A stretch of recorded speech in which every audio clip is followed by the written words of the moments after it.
discípulos de Cristo que al reino de los cielos le dieron su lealtad. Siervos que ante él se postran. Bien, vamos a abrir la palabra del Señor en el libro de Jonás. Libro de Jonás, y quiero leer los versículos 1 y 2.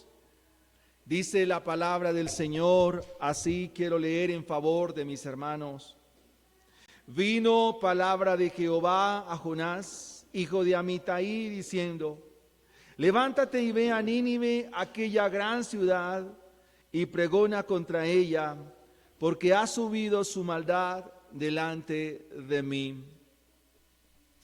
Hace 8 días, cuando se terminaba el sermón, se nos invitaba a crecer en la gracia y el conocimiento de nuestro Señor y Salvador Jesucristo. Quizás una de las cosas más difíciles para un cristiano es llevar a cabo la voluntad de Dios. Esas de las cosas que a veces no podemos llevarla a cabo en nuestra vida por muchas razones. No es fácil saber la voluntad de Dios. Y la razón fundamental es porque el cristiano no conoce a Dios. La razón por que nos cuesta llevar la voluntad de Dios, hacer la voluntad de Dios, es una: no conocemos a Dios. No sabemos realmente quién es nuestro Dios. Cuando se ignora a Dios, nos salimos del camino. Cuando ignoramos quién es Dios, erramos con mucha facilidad. Y las decisiones que tomamos nos llevan al fracaso. Y lo más triste es que nuestra vida pasa así. Porque nunca hubo un pare, nunca se hizo un alto. Y porque vemos las consecuencias y no reflexionamos acerca de ello. Esa es la historia de Jonás. Es la historia de un profeta que hizo ir en contra del propósito de Dios. Y Dios le dice: Jonás, levántate, ve a Nínive, pregona contra ella, porque ha subido su maldad delante de mí y la voy a destruir. Tenemos la voluntad del Señor y que se expresa con suma claridad a través de toda su palabra. Cuando nosotros leemos la Biblia y vemos todas las historias, vemos las narrativas, vemos todos los capítulos, vemos todo el contenido que nos da la Escritura, nos muestra cuántos acertaron, pero cuántos no acertaron a vivir de acuerdo a Dios. Ustedes notan que en lo que leía nuestro hermano, Jonás decide ir en contra de la voluntad del Señor, decide huir de su presencia. El contenido entonces del libro de Jonás nos va a mostrar muchas temáticas de orden pastoral, de orden eclesial, es decir, de acuerdo a la iglesia, pero tiene que ver muchísimo contigo. Todo lo que nos va a mostrar el libro de Jonás tiene que ver con el carácter de Dios, que su iglesia pueda conocer el propósito y la voluntad del Señor.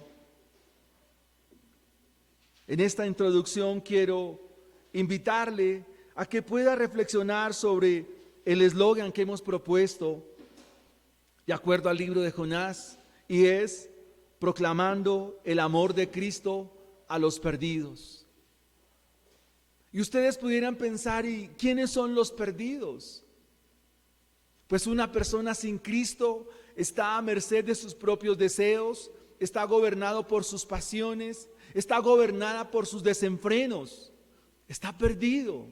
Pero en usted hay respuesta de Dios para proclamar el amor de Cristo a los perdidos. Quiero que veamos 3 aspectos en la introducción de hoy del libro de Jonás. Quiero que miremos el contenido histórico, el contenido teológico y el contenido cristológico, y por supuesto las aplicaciones. El contenido histórico, el contenido teológico y el contenido cristológico y las aplicaciones. Veamos en primera instancia el contenido histórico. Debemos entender que la labor profética, según la Biblia, no es mencionar ideas, no es mencionar cosas acerca del futuro, no es mencionar o susurrar en el oído de alguien cosas que tienen que ver con su bienestar. Curiosamente, muchos de los que asisten a las iglesias y asisten a las congregaciones vienen con una intención. Y quiero que usted sea honesto o honesta en que pueda responder a lo siguiente. ¿Cuántos de ustedes vienen a escuchar 4 pasos para poder llevar con sus hijos o tener a sus hijos en una mejor conducta, que sus hijos se porten bien? Si esa es una motivación, entonces es equívoco venir a la iglesia pensando así. ¿Cuántos de ustedes vienen tratando de encontrar 4 fórmulas o un recetario para que su hogar y su familia esté mejor? Si es así, eso es equívoco. O aún en el peor de los casos, venir a escuchar cómo Dios puede multiplicar por medio de ciertos elementos, poder multiplicar su dinero para que su economía no sea tan fluctuante. Si eso es así, entonces la motivación es muy incorrecta. No se debe venir a la iglesia, porque hay cosas que en la iglesia se reciben por gracia y se reciben de acuerdo al plan de Dios. Y esa es la historia del libro de Jonás. De acuerdo al contenido histórico, se nos muestra que Jonás era un profeta. Y la labor profética consiste en tomar las palabras de Dios y entregarlas como Dios las envió. La labor profética consiste en dar las palabras tal cual Él las dijo, sin aumentarle, pero también sin disminuirle. En el versículo 1 dice que vino palabra de Jehová a Jonás. Vino la palabra del Señor a Jonás. Él se le encomienda porque ese era su oficio, un oficio al cual no responde. Si ustedes miran que en el versículo 8, sus compañeros de la barca le preguntan y le dice, ¿qué oficio tienes? ¿Y qué respondió Jonás? Él dijo, soy hebreo, temo a Jehová que hizo los cielos y la tierra, pero no respondió una de las preguntas que le hicieron. ¿Y cuál fue? ¿Qué oficio tienes? ¿Qué debió él decir? Es que soy un profeta de Jehová y Dios me envió a cumplir un encargo y voy en contra de su voluntad. Y eso tiene que decirnos mucho en la mañana de hoy. Jonás es un personaje muy particular que se menciona en un tiempo muy difícil para Israel. Su nombre significa paloma, como aquel que vuela. Es oriundo de un lugar que se llama Gad-Hefer, en Galilea, en el límite entre Zabulón y Neftalí. Ahí se ubica el lugar de residencia de Jonás. Se nos menciona el nombre de su señor padre, que se llama Amitai. No sabemos más de la historia de la familia de Jonás, pero lo que sí sabemos es que él ministra o profetiza en el reinado de Jeroboam II. Eso está en el segundo libro de los Reyes, en el capítulo 14, verso 25. El encargo consistía en predicar e ir a Nínive, capital del imperio asirio, imperio predominante de la época, imperio que estaba en su punto mayúsculo. Y Jonás es un profeta que debe ir a anunciar el mensaje del Señor allí. Sin embargo, él no quiere. Algo así como si un cristiano sabe que tiene que compartir el evangelio, pero por motivos egoístas no lo hace. Él se desenvuelve entonces en esta labor profética, se desenvuelve en esta tarea que tiene que hacer, y el lugar al cual tiene que ir pues no es el más fácil, y para eso nos sirve entender el contexto histórico. ¿Qué era Nínive?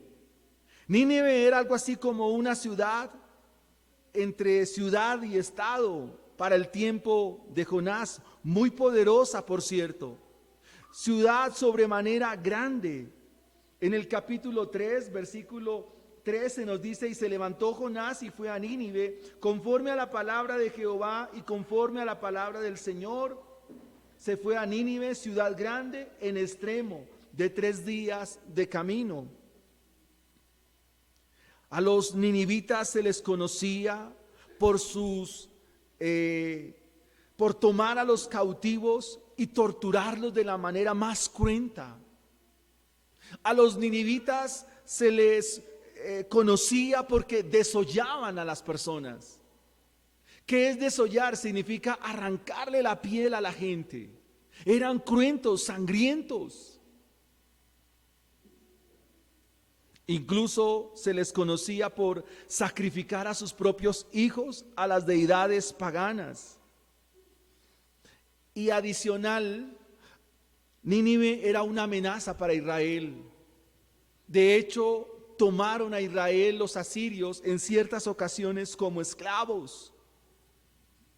Y esta descripción de lo que es Nínive para Jonás nos muestra los motivos por los cuales Jonás no quería ir a predicar a Nínive. El profeta Nahum en el capítulo 3, versículos 1 y 4 nos muestra un poco más de detalle de lo que significa Nínive. Nahum 3 del 1 al 4 nos dice: ay de ti, ciudad sanguinaria. Note cómo se expresa Nahum de Nínive: toda llena de mentira y de rapiña, sin apartarse del mal, del pillaje, chasquido de látigo y fragor de ruedas, caballo atropellador y carro que salta, jinete enhiesto y resplandor de espada y resplandor de lanza, multitud de muertos, multitud de cadáveres, cadáveres sin fin, y en sus cadáveres tropezarán, a causa de la multitud de las fornicaciones de la ramera de hermosa gracia, maestra de hechizos, que seduce a las naciones con sus fornicaciones y a los pueblos con sus hechizos. Ese era el lugar donde Jonás debía ir a predicar el evangelio. No era un lugar fácil, un lugar de mentira, un lugar de rapiña, un lugar de sangre, un lugar donde se fragua la muerte, un lugar donde pulula toda clase de maldad, donde hay fornicación, donde hay engaño. Este es el lugar ahora donde Jonás tiene que ir a ministrar. Jonás conocía muy bien a lo que se expondría. El campo misionero no es tarea fácil.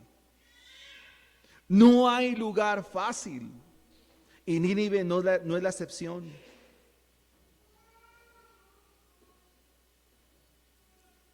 Escuchaba de un pastor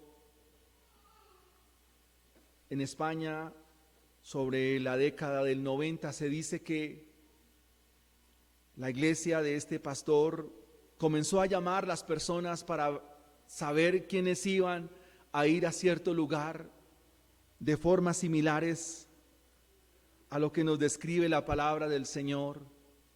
Y entonces el pastor dijo: ¿quién quiere ir?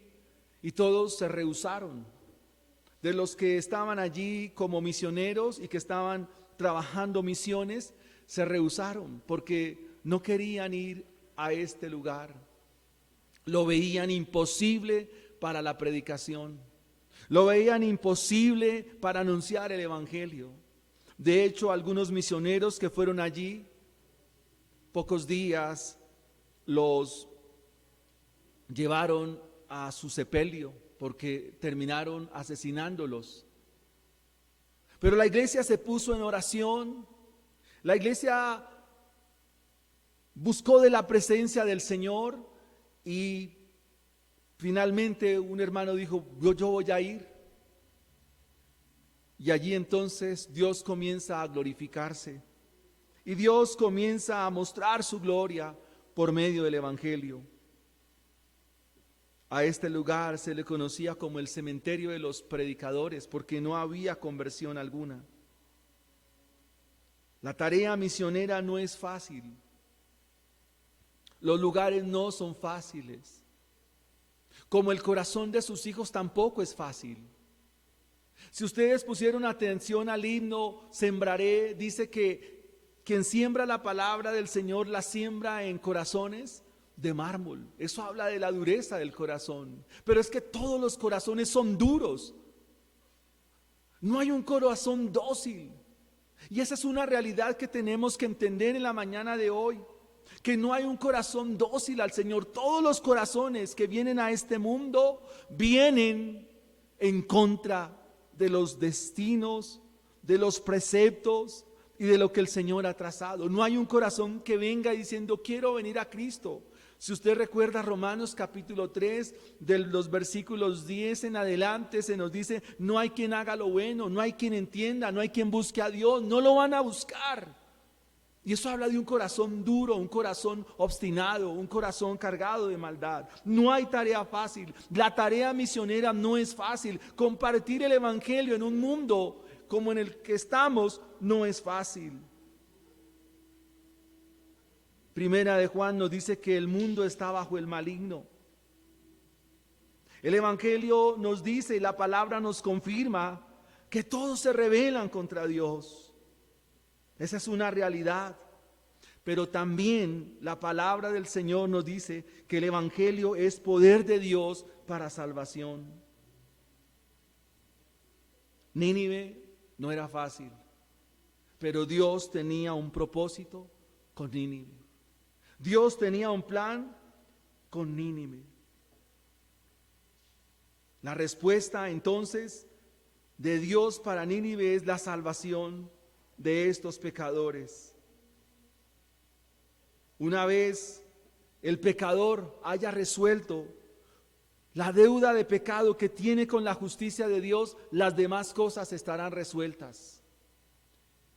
De ello tenemos que tener entendimiento.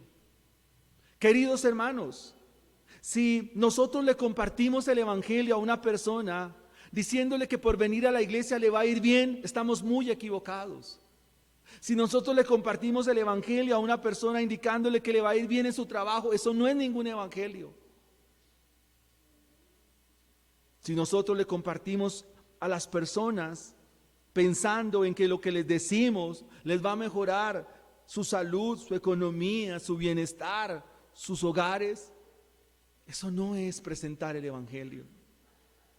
Si ustedes miran, las palabras de Jonás son tan solamente 8 palabras en el español, en el hebreo son 5. No habla de prosperidad, no habla de bienestar, no habla de que Dios tiene un plan maravilloso para ustedes, no habla de eso. El mensaje es uno, arrepentimiento. Los que estudian el libro de Jonás probablemente dicen que el mensaje del Señor estaba cargado de la suficiencia y de lo que significa el poder de sus palabras. Pero el problema está en que nosotros, dentro de lo que decimos muchas cosas que finalmente no es el mensaje del Señor.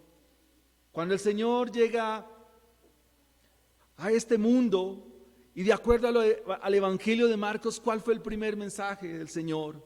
Arrepentimiento, arrepiéntanse. El reino de Dios se acercó ¿a dónde? A ustedes. El reino de Dios se ha acercado a vosotros. Y es interesante ver que esas mismas palabras Jonás las predica, arrepentimiento. Ese es el mensaje. Claro, no tiene que usted aumentarle, disminuirle. Ese era el mensaje para Nínive, para esta ciudad tan sanguinaria, tan idólatra, tan pagana, tan llena de mentira, como nos la describe Nahum, tan llena de rapiña, tan llena de pillaje, tan llena de maldad. Y eso es lo que dice Jonás: la maldad de ellos ha subido delante de mí. Aquí se está cumpliendo una promesa dada a Abraham, allá en Génesis 12, del 1 al 3, que en la simiente de Abraham serían benditas todas las familias de la tierra. Cuando ustedes hacen un contraste entre Sodoma y Gomorra, ¿por qué a Nínive se le dan 40 días para arrepentimiento? Pero en el caso de Sodoma y Gomorra, ya en Génesis 18, el juicio es inmediato, el juicio es inminente. Y eso nos muestra que la gracia de Dios es soberana, que el Evangelio también es soberano y que Dios tiene un plan salvacional con los perdidos, y que todo lo que Él es, todo lo que en Dios, su carácter, de acuerdo al libro de Jonás, está enfocado con la salvación de los pecadores en el libro de Jonás. Y esto nos lleva a mirar el contenido teológico del libro, que es lo más importante. ¿Quién es Dios en el libro de Jonás? ¿Qué tiene que ver los atributos de Dios con nosotros? ¿Qué tiene que ver el carácter de Dios con su iglesia? ¿Qué tiene que ver el carácter de Cristo con nosotros en esta mañana? Contigo mismo. ¿Qué es lo que Dios quiere de ti, amado hermano, queridos hermanos, querida hermana? ¿Qué es lo que realmente Dios quiere de ti? ¿Para qué fuiste llamado realmente a ser cristiano? ¿Para qué fuimos llamados a ser evangélicos? Tiene que ver con lo que vamos a explicar a partir del contenido teológico. Todos los atributos de Dios que se nos registran aquí están relacionados con la salvación de los ninivitas, con la salvación de estos pillos, de estos idólatras, de estos inicuos, perversos, malos, estos que desollaban la gente. Tiene que ver con la salvación, tiene que ver con la gracia de Dios, con los que Él ha llamado a salvación. Veamos la omnisciencia de Dios. La maldad de los ninivitas era conocida por Dios. No hay pecador que se esconda de la presencia de Dios. No hay hombre en la faz de la tierra que se esconda del Señor, que le pueda esconder el pecado. Eso es lo que primeramente tienen que ver nuestros ojos. Tal vez de las cosas que más difíciles como padres vemos o no queremos ver es el pecado de nuestros hijos.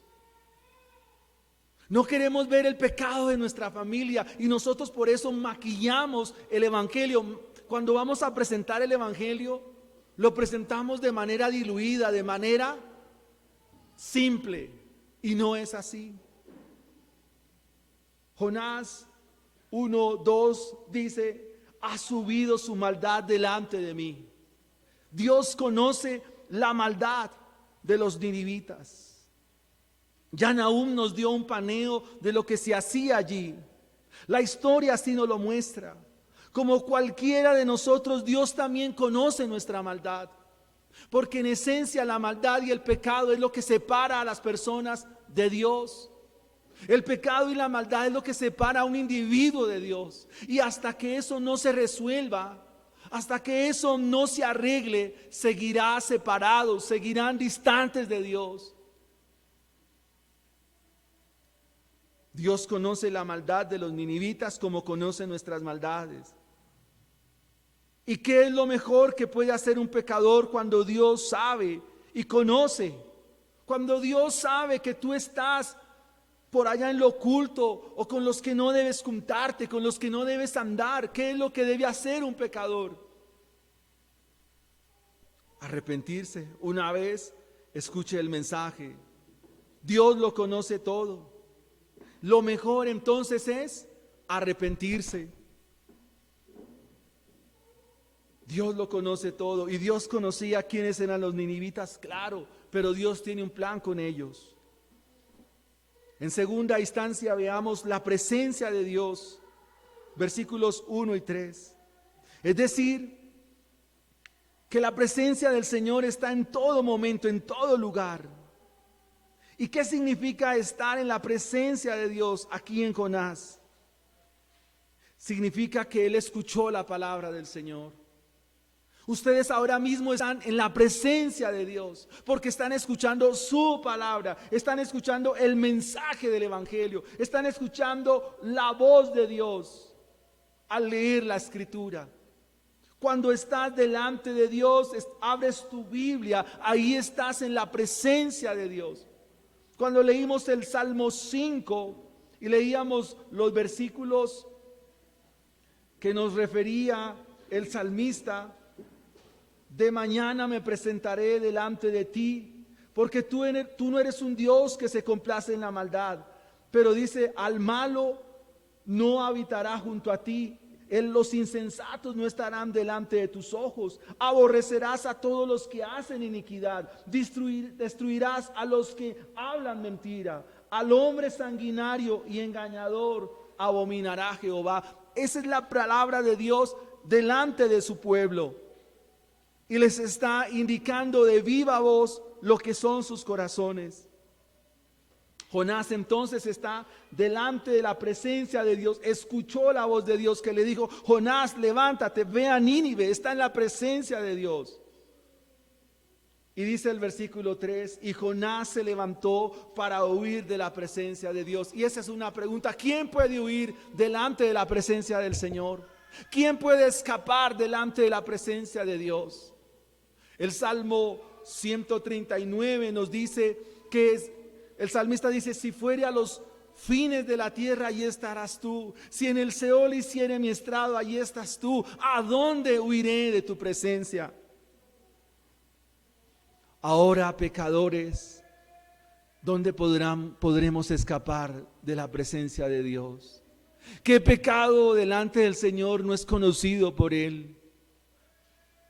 ¿Qué pecado delante del Señor es el que nosotros queremos ocultar? Observamos la presencia de Dios, cómo se describe en el tiempo que se escucha al Señor. Después de que Jonás escucha la voz de Dios, paga su pasaje, entra en ella al irse a Tarsis, lejos de la presencia del Señor. Y la pregunta es, ¿pudo huir de la presencia del Señor? ¿Pudo escaparse? ¿Pudo esconderse? La respuesta es no. Y eso está de mano con su soberanía. El versículos 1 al 4 se nos dice que Dios levanta un viento sobre el mar y que levanta una tormenta, una gran tempestad. Oiga, ¿quién levantó la tormenta? Dios levantó la tormenta. Dios levantó la tempestad. Y esto me habla de un Dios soberano, un Dios que controla todas las cosas. Y ustedes recuerdan aquellos que iban en la barca con nuestro Señor Jesucristo, allí en Marcos, cuando el Señor le dice al mar, calla, enmudece, ellos se preguntaron, ¿quién es este que aún el viento y el mar le obedecen? Ahora vemos al mismo levantando una tormenta, levantando el mar para llevar a cabo sus propósitos. Y algo que nos muestra la soberanía de Dios es que no hay quien estorbe, no hay quien frustre y quien eche a perder los planes de Dios. No hay quien los pueda cambiar. También esto aquí nos muestra la inmutabilidad de Dios. El plan de Dios era que Jonás fuera para Nínive. Él dijo, no me voy para Nínive, me voy para Tarsis. Pregunta, ¿terminó Jonás en Nínive? La respuesta es sí. Y a veces porque nosotros, por medio de nuestras oraciones y por medio de lo que decimos, queremos como cambiar a un Dios que es inmutable, un Dios que tiene un propósito y que nadie lo puede cambiar.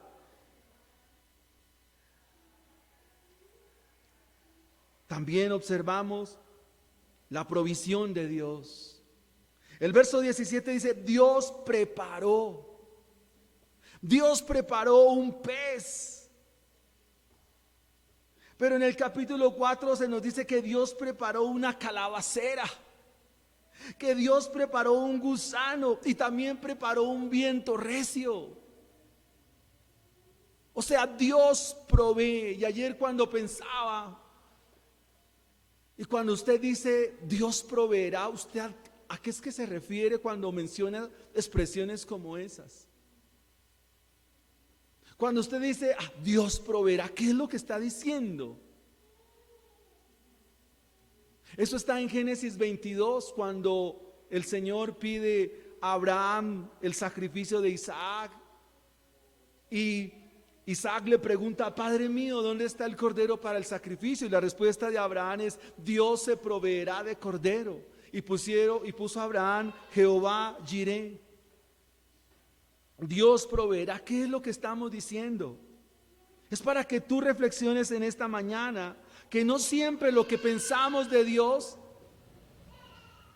es lo que realmente Dios establece de sí mismo o nos muestra de sí mismo. Cuando hablamos de la provisión de Dios en Jonás, estamos indicando que Jonás debía entender que la salvación es del Señor, como él mismo lo afirma en el capítulo 2, versículos 9. Pagaré lo que prometí, la salvación es de Jehová. Y aquí viene algo que Jonás no entiende, lo que tal vez muchos de nosotros no entendemos. Y tal vez eso es lo que nos mueve a no compartir el evangelio.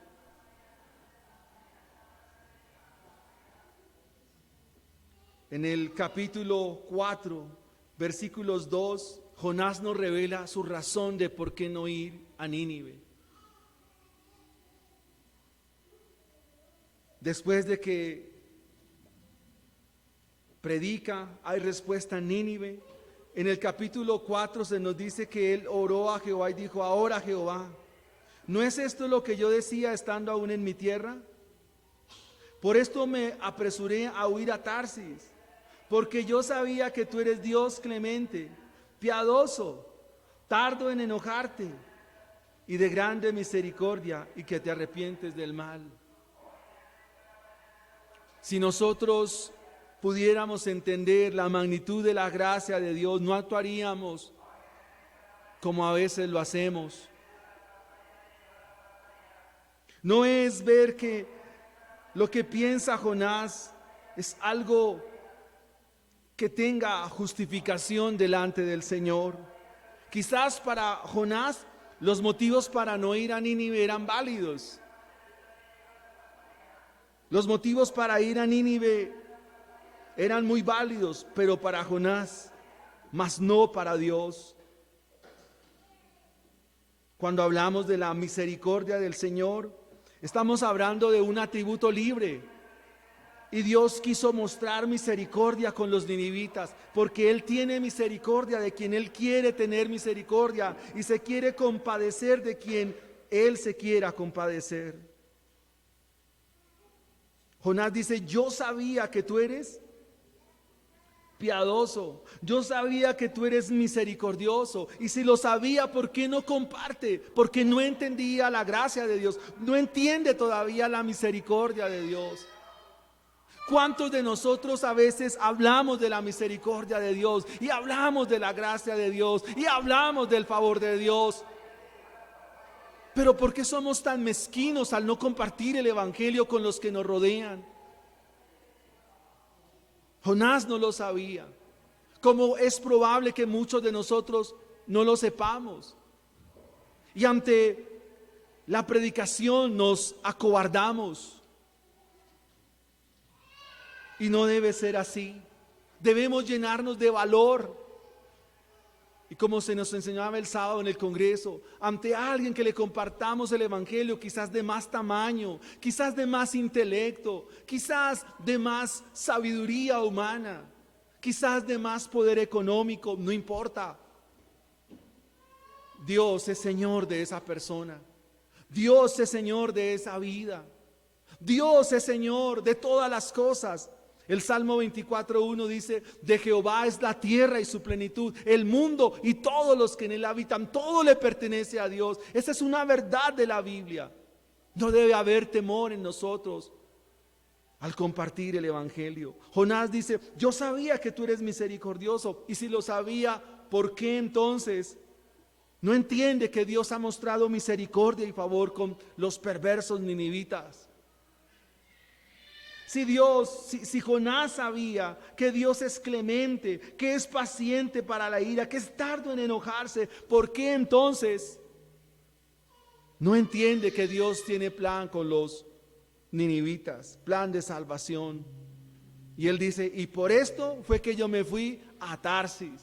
Y cuando estaba ahí en la tormenta, aún él se rehúsa, aún él dice: mire, la solución es que me maten, pero a Nínive no voy, porque él sabía de qué estaba huyendo.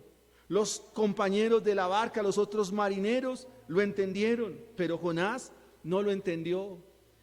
Se rehusó a compartir el evangelio, se rehusó a proclamar las palabras del Señor, la gracia de Dios. El pregón y el mensaje se enfocó que el tiempo que se les daría sería ¿de cuánto? 40 días. Eso nos habla de la gracia de Dios, de que es un plazo que hay, un límite que hay de manera práctica para entenderlo. Jonás se levanta y anuncia que el tiempo es de 40 días. Nahum se correlaciona con Jonás y nos muestra que finalmente los ninivitas sí fueron destruidos, pero no a estos 120,000 que aparecen acá. Y eso nos habla de que Dios tuvo gracia y favor con ellos, porque la salvación es del Señor. Nuestra tarea, hermanos, es predicar de Dios, es dejarle el resultado. Lo cantábamos: dejaré el resultado al Señor. Pablo siembra, Apolo riega, pero el crecimiento, ¿quién lo da? Dios. Usted hable, pero hable conforme a Dios. Es que ese es el problema. En las palabras de Dios ya está incluida la gracia de Dios. Amados hermanos, mire, cuando uno le dice a una persona: arrepiéntete, aún esa palabra implica gracia. Porque si esta persona se va a arrepentir es por una razón: por la gracia de Dios. Cuando leemos, por ejemplo, Efesios capítulo 2, es el mismo mensaje, hermanos. Es que el mensaje es el mismo. Y esto es asombroso. Porque así como estaban los ninivitas, según Efesios 2:1, estaban muertos en delitos y pecados. Claro, ahí se describen con más amplitud los pecados: el pillaje, ser sanguinario, todo lo que hemos visto. Pero en Efesios 2 dice que estas personas en Nínive andaban también siguiendo la corriente de su mundo actual, conforme al príncipe de la potestad del aire, en el espíritu que ahora operan los hijos de desobediencia, entre los cuales nosotros también vivíamos en otro tiempo. ¿Y qué diferencia hay entre Nínive y nosotros? ¿Qué diferencia hay entre la sociedad de Nínive y nosotros? Es exactamente la misma sociedad. ¿Qué diferencia había entre la ciudad de Éfeso y la sociedad de Nínive? El problema de la humanidad en todo tiempo y en todo lugar es el mismo: están muertos en sus delitos y están muertos en sus pecados. Efesios 2:4 nos dice: pero Dios, que es rico ¿en qué? En misericordia, por su gran amor con que nos amó, aunque estábamos muertos en nuestros pecados, nos dio vida juntamente con Cristo, y con Él nos resucitó y nos hizo sentar en los lugares celestiales. El Señor Jesucristo, ahora rato lo vamos a mirar, va a decir que los ninivitas ya están sentados en Cristo Jesús también en los lugares celestiales. Y en el versículo 8, uno de los textos más hermosos del Nuevo Testamento, porque por gracia sois salvos por medio de la fe, y esto no de vosotros, pues es don de Dios. Esas palabras de Jonás allí en Nínive ya van con gracia, van con misericordia, porque son las palabras de Dios. Aún una sílaba de la palabra de Dios contiene gracia, porque la palabra de Dios tiene las mismas características de Dios. La palabra de Dios tiene las mismas cualidades de Dios. Así como la palabra del Señor es santa, así como la palabra del Señor es gracia, es porque Dios es gracia, porque Dios es santo. Y esto nos lleva a nuestra tercera enseñanza, y es mirar el contenido cristológico del libro. Y el Señor Jesucristo compara dos aspectos, o tres mejor, de la experiencia de Jonás. Allí en Mateo capítulo 12, el Señor va a hablar, y eso va a convalidar y va a refrendar que esto no es ninguna alegoría, que esto no es ninguna fábula como los liberales piensan, esto no es ningún mito, esto no es algo que se trajo de los cabellos para enseñar o dar a conocer una enseñanza doctrinal, no. ¿Y por qué hemos dicho que el libro contiene contenido cristológico? Porque el Nuevo Testamento así lo muestra. Este hecho hace de la historia de Jonás no sea algo que se inventaron o se trajo de los cabellos en ninguna manera, como muchos pretenden hacerlo bien. Levántate y ve a Nínive, aquella ciudad, y pregona contra ella, porque ha subido su maldad delante de mí.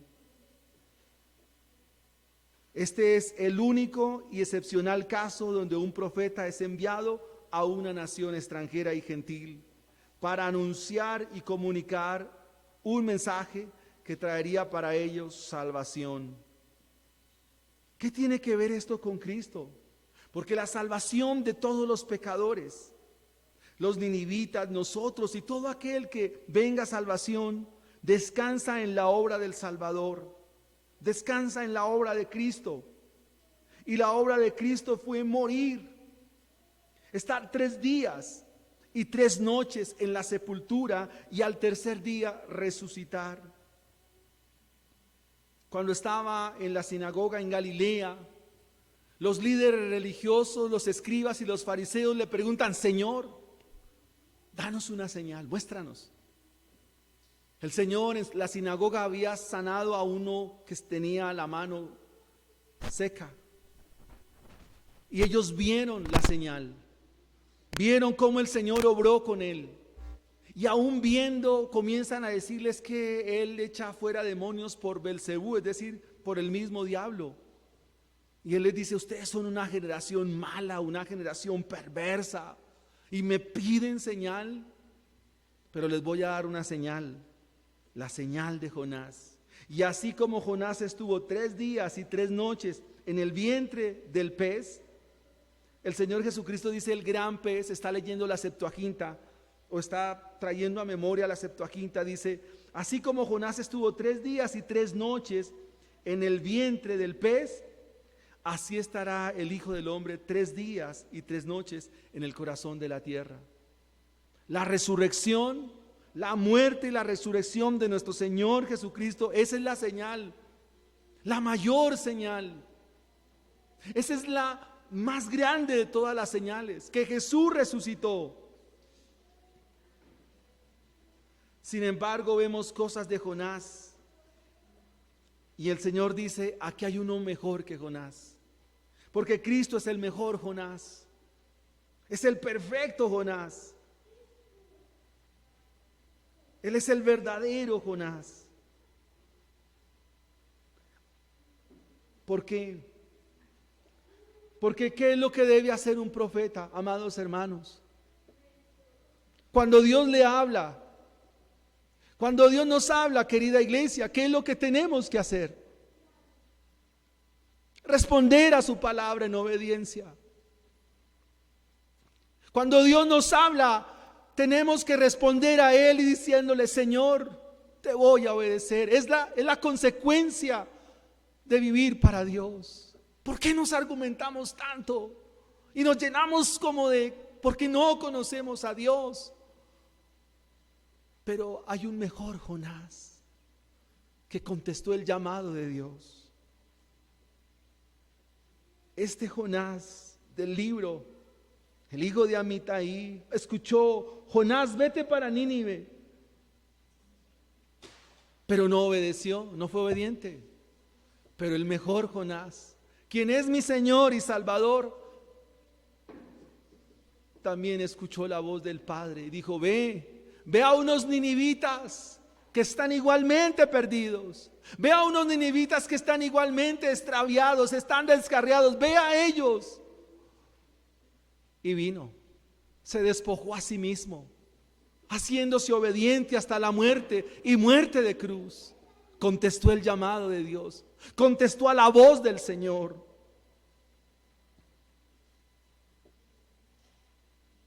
Esto nos habla del verdadero Jonás.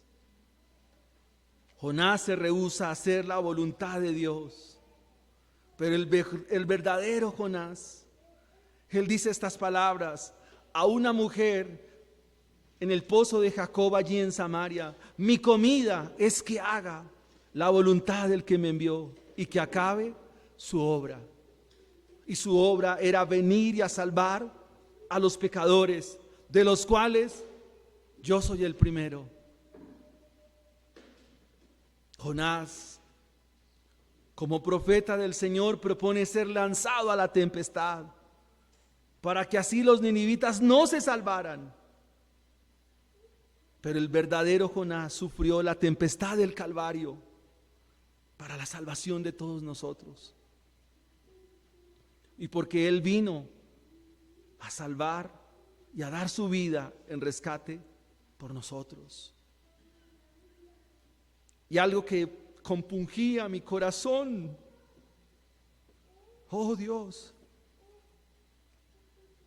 es que Jonás se sienta a ver la destrucción de la ciudad. Cuando va y les pregona de tanto hablarles y se arrepiente, dice que se sentó a mirar cómo Dios destruía la ciudad. Pero nuestro Señor, allí en Lucas 19, se sentó, pero a mirar Jerusalén y a llorar por ella. Y le dice: Jerusalén, Jerusalén, tú que matas a los profetas, a los que te son enviados, ¿cuántas veces te quise juntar como la gallina junta sus polluelos y no quisiste? Sus lágrimas de misericordia, sus lágrimas de amor, pero no entendieron. Jonás se sienta a ver cómo el Señor destruía la ciudad, pero el verdadero Jonás, el perfecto Jonás, se sienta a mirar a Jerusalén y a llorar por ella.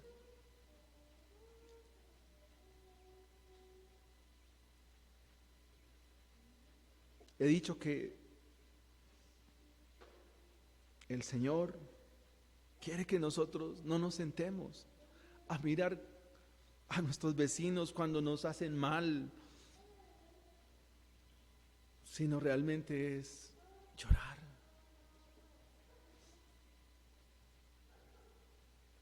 Cuando yo veo un pecador, de acuerdo a lo que nos enseñaba Nico en el Sermón del Monte, la segunda bienaventuranza,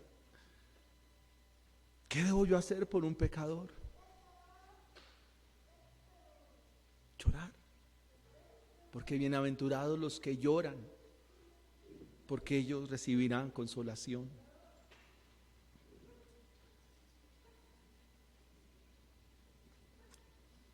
¿Cómo ver el Evangelio en Jonás? ¿Cómo ver la verdad del Evangelio aquí en Jonás? El capítulo 2, verso 17 nos va a hablar ampliamente de ello cuando se exponga este pasaje. ¿Qué aplicaciones prácticas puede encontrar aquí con nosotros? que la única estrategia para alcanzar a los perdidos es una: la predicación del Evangelio. Dios se agradó de salvar a los pecadores por medio de la locura de la predicación del Evangelio. Si Él dijo que era predicando, es predicando. Si Él dijo que es hablando, porque el Evangelio es un mensaje, es hablándolo. Eso le dice Pablo a los Corintios, allí en el capítulo 2, versículo 2. Cuando yo vine aquí, yo no me propuse ninguna otra cosa. Solo me propuse una sola cosa. ¿Cuál? Anunciar a Cristo crucificado, a Cristo resucitado. Todos nosotros somos profetas del Señor. Tú eres un profeta. Todos ustedes son profetas de Dios. A esto se le conoce como el sacerdocio universal de los creyentes. Tú eres un profeta, eres una profeta de Dios, pero no para anunciarle. Ya sabe qué es lo que no tiene que anunciar, para que lo puedan evaluar en sus discipulados. Estamos llamados a cumplir la gran comisión. ¿Cuál es esa comisión? ¿Cuál es la voz del Señor para nosotros, hermanos? Vayan y hagan discípulos. Padres de familia, ustedes tienen que hacer de sus hijos discípulos para que hagan otros discípulos, hermanos. No olviden eso. Ustedes como hogares tienen que hacer de sus hijos discípulos de Cristo. Todos tenemos que estar en esa labor, en esa tarea, amados hermanos. No es tanto sentar a mis hijos y les voy a dar un discipulado, no, es cómo en la medida de los días le voy anunciando el Evangelio con mi vida y con la palabra de Dios. Pero asegúrate que son las palabras de Dios, porque están con gracia, misericordia, y cumplirá el propósito, si así Él lo quiere, con los tuyos.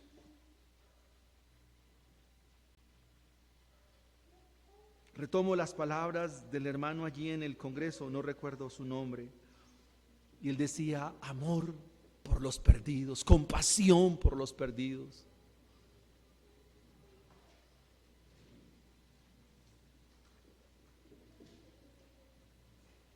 ¿Cuál será el problema más terrible del hombre? Y tomo la ilustración de mi hermano Rubén, que hablábamos el lunes. Piense que a usted le cortaron los servicios, se quedó sin trabajo, se fue, sus hijos tienen el hogar perdido, pero usted se va al médico y en el médico le dice que tiene un cáncer terminal. De todos esos problemas, ¿cuál es el que usted quisiera resolver?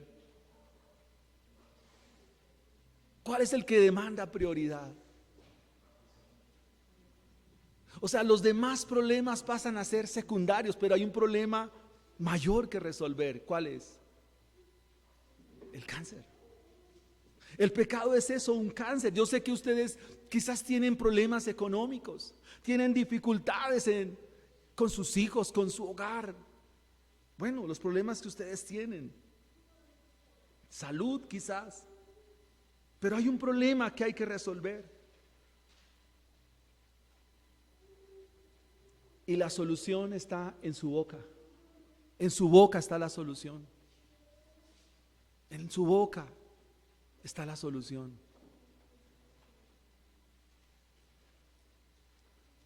Queremos, con la exposición de este libro, que usted tenga conciencia de que eres un misionero. Piense en los que te rodean en tu trabajo, hermanos. Y algo que compartíamos el lunes es porque quisiéramos decir: es que necesitamos ver la iglesia llena. No, esa no es nuestra motivación. No, para nada, hermanos. ¿Sabe cuál es nuestra motivación? Que Dios alcance a los perdidos, que el reino avance, que el reino avance. Los de tu casa, los tuyos, tu familia, tus allegados, y que cumpla la gran comisión, que contestes el llamado de Dios. Leíamos también en el libro de Martyn Lloyd-Jones, la predicación de los predicadores, leemos cuál es la tarea más importante de la iglesia. La predicación. Y el autor, el doctor Martyn Lloyd-Jones, nos decía que hay muchas instituciones que se encargan de aliviar los problemas de la gente, y él decía, ¿qué hay de malo en darle un mercado a la gente? ¿Eso es malo? No, eso está bien. ¿Qué hay de malo en hacer una gran brigada de salud y traer personas y darles una atención médica? ¿Hay algo malo en eso? No hay nada malo en eso. Eso está bien, es bueno, es loable, pero no es el fin de la iglesia. Porque aunque una persona alivie sus males y solucione su hambre momentáneamente, eso no le quita su principal problema. Así que la tarea de la iglesia es la predicación, y solamente la iglesia la puede cumplir. No hay ninguna institución en la faz de la tierra que pueda llevar a cabo esta tarea de predicación. No existe ni habrá otra institución que pueda cumplir con este encargo.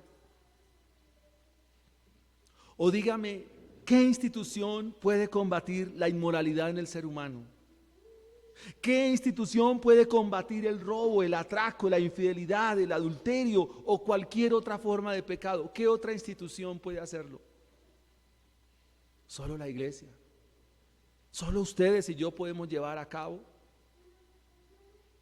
Conocí una persona que me decía, Edwin, yo tengo la voluntad de salirme del alcohol. Se lo he prometido a mi esposa, se lo he prometido a mis hijos, se lo he prometido a mi mamá. Le ha hecho promesas a todo el mundo. He ido a terapias de alcohólicos anónimos y no he podido. Y él dice, y tengo toda la voluntad para hacerlo. He puesto el mayor esfuerzo para hacerlo y no he podido. Y yo le dije, muy sencillo, solo el único que lo puede hacer es Cristo Jesús. Toda forma de pecado se puede combatir tan solamente con el Evangelio. Y tú eres ese combatiente. Tú tienes la palabra de Dios. ¿Acaso no hemos dicho que la palabra de Dios es poderosa? ¿Sí o no? ¿Que la palabra de Dios es suficiente? ¿Que las palabras de Dios aún trascienden? Que el cielo y la tierra pasará, pero las palabras de Dios no pasarán. Entonces, ¿por qué no las decimos? ¿Y por qué no miramos a los nuestros como los mira Dios? Dios mira a tu compañero de trabajo, a tu compañera de trabajo, a los que te rodean. ¿Saben cómo los mira? ¿Cómo los mira? Como los ninivitas, iguales. No hay ninguna diferencia. Religiosos, pecadores, extraviados, distantes, muertos en delitos, muertos en pecados, y sin una predicación no experimentarán la salvación. Tú eres un misionero, tú eres una misionera. Proclama y estás llamado a proclamar el amor de Cristo. Estás llamado y llamada a proclamar la gracia de Dios. Pero necesitas conocer la gracia de Dios. Necesitas conocer la gracia de Dios. ¿Y cómo se conoce la gracia de Dios? ¿Cómo se conoce? ¿Dónde se conoce la misericordia de Dios? ¿En dónde? Hay un lugar donde se conoce la gracia, la misericordia, el perdón y el favor de Dios. En un solo lugar. ¿En dónde? En el Calvario, en la iglesia, allí. Allí es donde nosotros conocemos. Allí es donde yo soy transformado. donde somos cambiados, en el Calvario mismo. Y el resultado de esa gracia, el resultado de esa misericordia y de ese favor, lo gozamos aquí nosotros. Pongámonos sobre nuestros pies y oremos al Señor.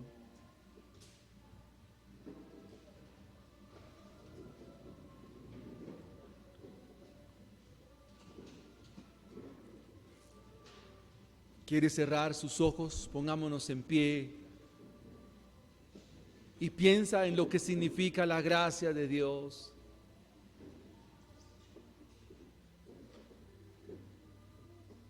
Yo recuerdo la predicación del libro de Ageo y él dice: ustedes echan cosas como en saco roto.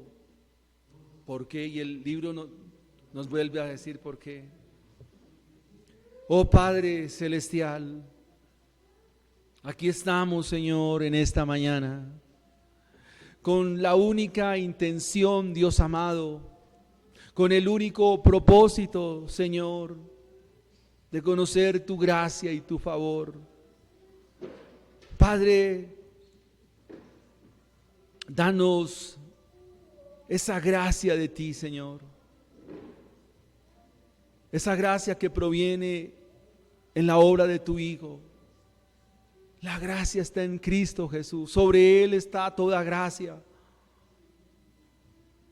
Señor, ¿a quién iremos si solo tú tienes palabras de vida eterna? Sé que mis hermanos están atravesando momentos difíciles. Sé que mis hermanos están atravesando quebrantos de salud, Señor. Sé que cada uno de mis hermanos está atravesando una economía difícil. Quizás muchos de nosotros no gozamos de un empleo, no gozamos de una estabilidad, Señor. Todo esto es verdad. Pero hoy, Señor, es para hacer un pare. Estamos quizás en medio de una tormenta, Padre. Estamos en medio de una dificultad. Estamos en medio de una situación que no le vemos salida. Pero hay una salida. Hay una verdadera salida. Y es Cristo Jesús, el verdadero Jonás. Porque Él fue lanzado a la tempestad. Fue lanzado a la tormenta del Calvario, para que hoy nosotros tengamos vida y vida en abundancia. Oh Señor, ayúdanos a entender que nuestro mayor y mejor tesoro no son las cosas de esta tierra. Señor, ayúdanos a entender que nuestro mejor tesoro es el Evangelio, es tu reino celestial, Señor. Perdónanos, Señor, este tiempo, todo este tiempo, estos años que nos hemos acumulado y llenado de conocimiento, como tanques a los cuales llega agua, pero sin dejarla brotar, sin dejarla salir. Nos hemos acumulado de tantas cosas, Señor. Esa es una radiografía de nuestra Iglesia Américas. Pero no hemos hecho lo otro, Señor, que es ir y alcanzar a los perdidos, ir a alcanzar a los vecinos, Señor. Permítenos salir de nuestras comodidades, Dios. Permítenos salir, Señor, de nuestra zona de confort. Como aquel pastor que decía: a mí solo me interesa mi zona de confort. No, Señor, no debe ser así. Si entendiéramos y dimensionáramos, oh Señor, cuán es el infierno, cuán es tu ira tan grande, Señor. Eso debe movernos, eso debe catapultarnos a compartir tus verdades. Tu palabra nos dice, Dios amado, que el mensaje fue sencillo, no había mayor, era simple, no había mayor. ¿Y cuántos de nosotros conocemos? Y con temores, Señor, quizás para que no sepan que somos profetas, que tememos al Señor, escondemos quiénes somos, como lo hizo Jonás. Cuando se le pregunta quién eres, de dónde eres, y él dice: soy hebreo, temo a Dios, pero de ahí no pasó. Oh Señor, ayúdanos, Dios mío, en esta mañana, Padre. Te lo ruego y te lo suplico. Ayuda a que cada uno de nosotros seamos hombres y mujeres valerosas, valerosos. Pidamos, Señor, gracia, concédenos gracia, Señor. Oh Dios, ayúdanos, porque sin ti nos es imposible. Apartados de ti nada podemos hacer, Señor. Aviva nuestras vidas, aviva la iglesia. Alcanza, mi Señor, aquellos que tú tienes en tus planes. Haznos, Señor, instrumentos de tu gracia. Haznos instrumentos de tu amor, Señor. Te lo ruego, Señor, y te lo suplico. Perdóname todas las veces que he tenido temor, que he tenido duda, incertidumbre, cobardía, Señor, y no lo he hecho, Padre. Ayúdanos, Señor. Te lo ruego, Señor, te lo suplico. Padre celestial, que esta palabra, Señor, tan sencilla, oh Dios, nos permita ver tu gracia y tu misericordia. Pueden haber temores, pueden haber, oh Dios, dificultades, pero es que la tarea misionera no es tan fácil. Cuando David Livingstone fue allí a Zambia, en el África, perdió a sus 2 esposas, a la primera que llevó y la segunda con la cual se casó. Las 2 murieron por el clima, por el sarampión, Señor. Costó. Cuando leo la historia de cómo llegó el evangelio a nuestro país, veo sufrimiento, de cómo los misioneros, cuando trajeron las primeras Biblias y llegaron a Honda, el misionero que venía a acompañar al reverendo Barrington murió en Honda. Murió él junto con su esposa y sus hijos. Murieron de tuberculosis. Pero las Biblias finalmente fueron traídas a Bogotá para que el evangelio comenzara a expandirse. No es fácil, no ha sido fácil, porque no fue fácil el Calvario. Aún nuestro Señor allí en Getsemaní dijo: Padre, si es posible, pasa de mí esta copa, pero no se haga mi voluntad, sino hágase la tuya.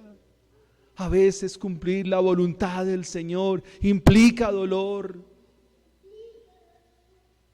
Hay dolor a veces en hacer tu voluntad, pero hay que hacerla. Rogamos por nuestros hermanos, por los hogares de nuestra iglesia, Señor.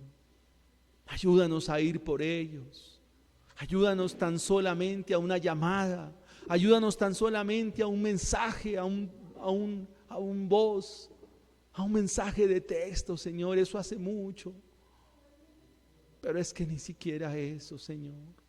Perdónanos y ayúdanos, Señor. Gloria a Dios, tus misericordias, oh, tu gracia es mayor, tus misericordias hoy grandes son, mis faltas son muchas, tu gracia es mayor. Gloria a Dios, gloria a Dios. Mis faltas son muchas, tu gracia es mayor. Sí, Señor, tu gracia es mayor. Tu gracia es mayor, Señor. Concédenos gracia. En el nombre de nuestro Señor Jesucristo. En su nombre glorioso iremos, Padre. En su nombre glorioso lo haremos, Señor. Tú nos acompañarás. Tú estás con nosotros, Señor, todos los días hasta el fin del mundo. Gracias te damos, Señor. Amén y amén.